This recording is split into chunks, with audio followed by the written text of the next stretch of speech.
Hi guys. இன்றைய சிந்தனை வீட்டில் வரும் கடைசி பிள்ளையை பற்றி இப்போ பேச போகிறேன். வீட்டில் கடைசி பிள்ளைகள் எவ்வளவு செல்லமாக வளர்கிறார்களோ அதை தாண்டி துன்பத்தையும் வளர வளர அனுபவிக்கிறார்கள் என்பது எழுதப்படாத உண்மை. என் ஃபோட்டோ போட்டிருக்கிறதுனால எதுக்கு சொல்லுன்னா, நானும் ஒரு சின்ன பொண்ணு தான், அதுதான் என் ஃபோட்டோ போட்டிருக்கேன்.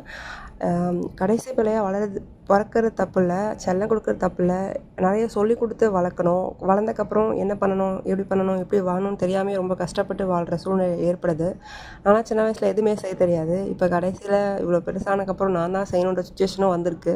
அப்போ எப்படி செய்யணும், எப்படியா பண்ணணும்னு யோசிச்சு ஒன்று ஒன்றும் பண்ண சொல்லலாம்.